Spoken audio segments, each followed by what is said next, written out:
saw the movie last night, and I got an ab workout, I think. I couldn't stop laughing. It was hysterical. Well, first of all, thank you for doing your homework. I appreciate it. My producer and I were sitting next to each other, and we were trying to figure out, is this like lowbrow? But it's smart, so it's medium brow, highbrow comedy? It's a hybrid brow. Okay. Or a unibrow. Oh. Unibrow, if there you will. There you go. It's from the people that brought you Talladega Nights and Step Brothers and Anchorman. So they're from the kings of guys that make really smart lowbrow comedies, and I'm just insanely honored to be a part of it. Sir, there's no smoking on airplanes. I know. It's ridiculous, isn't it? If you like that, I'll have to report you to the FAA. Stacy, did you know that in 1969, when smoking was allowed on all flights, we put a man on the moon? I had no idea. And it starts with ashtrays, and it ends with all of our precious freedoms being stripped away. But we don't have to take it. Like Rosa Parks and David Lee Roth when he left Van Halen, we can say enough injustice. We can smoke one for America!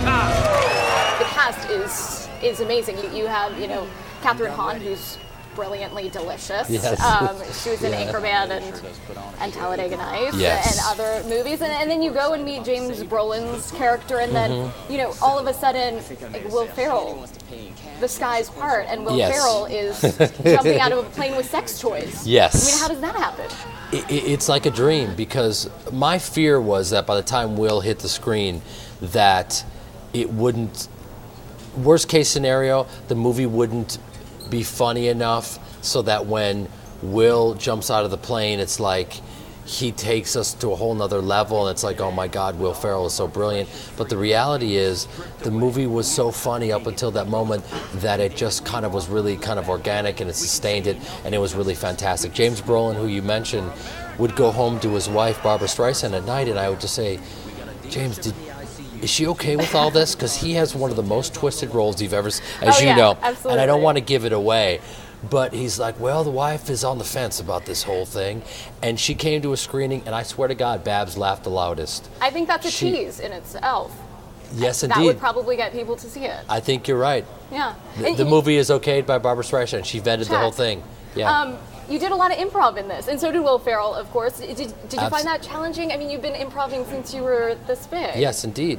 8 years old. Everyone in this movie, Ed Helms, Dr. Ken, Craig Robinson, Dave Koechner, these guys are all just complete assassins, and any one of them could have taken the lead in this movie and run with it. And it was just such a joy and a gift to go to work every day. These guys it's the funniest cast I've ever been a part of. That Don Reddy sure does put on a show. Ed Helms plays my nemesis in The Goods, and he is in a boy band, or as he calls it, a man band, because when you're over 30, it's a man band. And his mother-in-law calls them Balls Out, and he corrects her and tells her that the name is Big Ups. And it's one of the most ridiculous things. He demands that we Google him, and then Catherine Hahn says, we Googled it, and it says that you, and you'll bleep that out, right? I think so. Right. You can, right? This isn't live. Yeah, it is. It is live. Nice job. It's nice live. one. You didn't tell me it was live. It's live. That's why you're nervous. Let's take it back. Okay. Okay. All right. I guess we're gonna maybe say let's watch the movie. Well, you know what the You'll good see news a is? lot of that good family fun. You know what the good news is? Is that we finally got everyone's attention. There you go.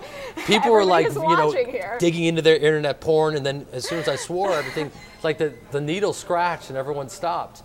You want some cars sold? We'll be there. We got a dealership in the ICU. 211 cars getting suntans on the lot. Don, I don't mean to complain, but it's been a year and a half since I've been home. And I'm 90% sure I left my front door open. We had some auditions and whatnot, and I'm just, wasn't a producer on this one. I'm just acting in it, and it all just kind of worked out perfectly. We got really, really lucky. I mean, Will comes in and plays, does a few scenes, and just crushes every single one of them.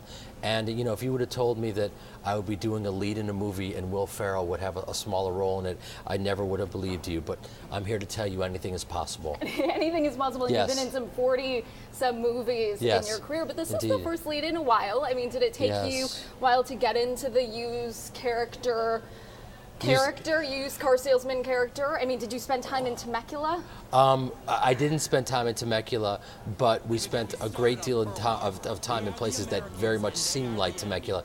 There's a great documentary called Slashers about car salesmen that I took a look at, and I went to a bunch of lots, and I've also been sold a lot of cars, and I'm what's known as a sucker. And as soon as they see me coming in, they know they're going to take my money. So I kind of took that and I reversed it, and I'm no longer a sucker. Lloyd, calm down. Sounds like you're having multiples, for Christ's sakes. Jay Lester's on the line. Stop flapping your gums and put him through. Jay, is this a happy call or a sad one? I'm proud to say it's a happy one, Ari. Congratulations, I've decided to go with you. Excellent news, Jay. Yeah, I certainly hope so, Ari. Are you going to stick with Entourage? I mean, how long do you want to stick with the show? Well, I think Entourage, you'll I don't know if you watch it, but this season is the 6th season, and it's I think the most interesting of all of them, and I kind of have the best arc this year. So I don't.